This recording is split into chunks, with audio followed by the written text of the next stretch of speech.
तो दोस्तों Tally Prime में अगर आपको कोई बैंक चेक रिसीव हुई है और अगर आपको उसकी एंट्री को पास करना है तो ये आप कैसे पास करेंगे, ये आज हम देखेंगे लाइव प्रैक्टिकल के साथ में। तो यहाँ पे मैंने अपना टेली प्राइम ओपन कर लिया है और यहाँ पे सबसे पहले मैं क्या करूँगा, मैं सेल करूँगा क्रेडिट पे। और उसके बाद जिस व्यक्ति को मैं सेल करूँगा वो मुझे चेक देगा और उस चेक की एंट्री को मैं पास करूँगा, जिसके बाद चीज़ें हमें थोड़ी चेंज दिखाई देंगी। पहले मैं आपको चेक करा दूँ, यहाँ पे कुछ एंट्रियाँ ऑलरेडी मैंने पास करके रखी हुई हैं।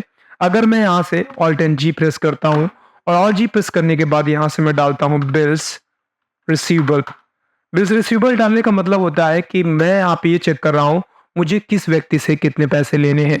तो यहाँ पर आप देख सकते हैं रोहन जो कि सेम स्टेट से बिलोंग करते हैं, मुझे इनसे 47,360 रुपए लेने हैं। ये मैंने आपको इसलिए दिखाया है क्योंकि अभी जब मैं किसी को माल परचेज या सेल करूंगा इनफैक्ट क्रेडिट पे, तो वो भी आपको यहाँ पे दिखाई देगा।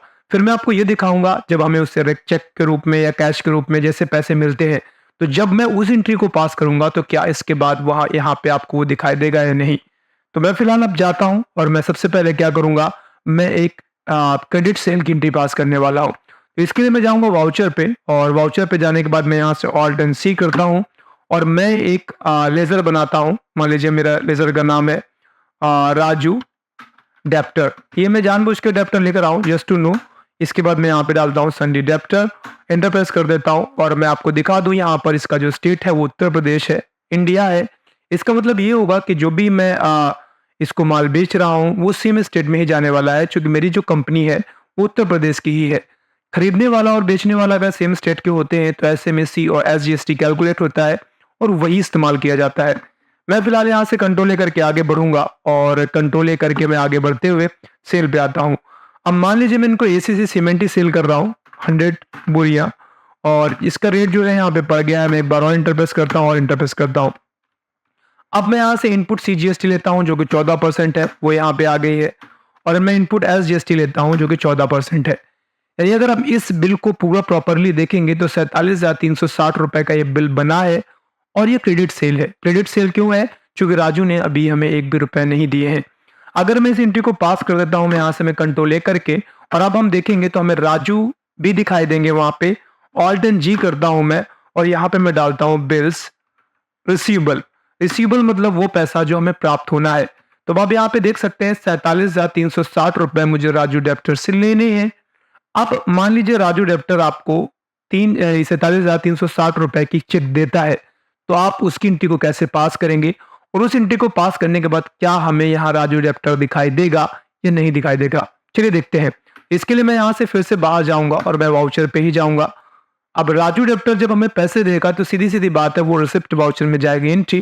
तो इसके लिए मैं यहाँ से चला जाऊंगा रिसिप्ट वाउचर पे। जैसे मैंने रिसिप्ट वाउचर को ओपन करा, मुझे जिससे पैसे लेने हैं मैं यहाँ से उसको सेलेक्ट करूंगा। बता रहा है नीचे क्लोजिंग बैलेंस में, करंट बैलेंस में आपको 47,360 रुपए आपको इनसे लेने हैं। चलिए मैं आपको पूरा का पूरा 47,360 रुपए ही लेके दिखा देता हूँ आपको। अगेंस्ट रेफरेंस में जाके मुझे उसी बिल को सेलेक्ट कर लेना है जिसके अगेंस्ट मुझे पैसे लेने हैं। अब यहाँ से मुझे मान लीजिए SBI के रूप में पेमेंट मिल रहा है, तो अगर SBI का बना हुआ है तो अच्छी बात है, और नहीं बना हुआ है तो मैं यहाँ ऑल्ट एंड सी करके SBI नाम का एक लेजर बनाऊंगा। नहीं बना हुआ है तो चलिए मैं बना लेता हूँ और यहाँ से बैंक अकाउंट करके कंट्रोल करके आगे बढ़ जाता हूँ। अब जब मैं इंटर प्रेस करूंगा तो ये आपसे उस चेक की संबंधित डिटेल मांगेगा। आपसे पूछ रहा है जो भी राजू डेप्टर आपको चेक दे रहा है आपको उस चेक से संबंधित क्या क्या जानकारी है। यहाँ पर आपको चेक से डिटेल्स जो सबमिट है अमाउंट है वो दिख दिया आपको। इसके बाद उसका चेक नंबर क्या है, डेट किस तारीख को वो आपको दिया गया है, कौन सी बैंक है, यहाँ पर आपको उस प्रॉपर डिटेलिंग को फिलअप करना है। क्योंकि वो चेक आप अपने बैंक में लगाने वाले हो, भले ही वो चेक किसी भी कंपनी मतलब किसी भी बैंक का हो, लेकिन आप उसे अपनी बैंक में लगाओगे तो यहाँ पर वो चेक से संबंधित डिटेल्स आपको भरनी होगी। भर देंगे, आगे आ जाएंगे और इंटरप्रेस करके आप यहाँ से सेव करेंगे। अब मैं दोबारा से अगर मैं बैक जाऊंगा यहाँ से ऑल्ट एंड जी करूंगा और फिर से मैं यहाँ से बिल्स, सॉरी मिस्टेक हो गई है, मैं बिल्स डालूंगा और यहाँ से बिल्स रिसीवेबल चेक करूंगा। तो अभी आप थोड़ी देर पहले देख रहे थे यहाँ पे राजू डेप्टर भी दिखाई दे रहा था, लेकिन राजू डेप्टर से हमने पैसे ले लिए हैं तो वो यहाँ पे दिखना बंद हो गया। इस तरीके से आप टेली प्राइम में जो चेक्स वगैरह आपको मिलती हैं आप उन एंट्रीज को पास कर सकते हैं और वो एंट्रीज आपके क्रेडिटर्स में और डेप्टर्स में इसी तरीके से इफेक्ट करेंगी। उम्मीद करता हूँ आपको ये वीडियो पसंद आया होगा। वीडियो पसंद आया है वीडियो को लाइक, चैनल को सब्सक्राइब, बेल आइकन पे हिट। अगला वीडियो किस टॉपिक पे चाहते हैं कमेंट पे लिखिए। बहुत जल्द मिलेंगे, तब तक अपना ख्याल रखिए। Bye bye and take care.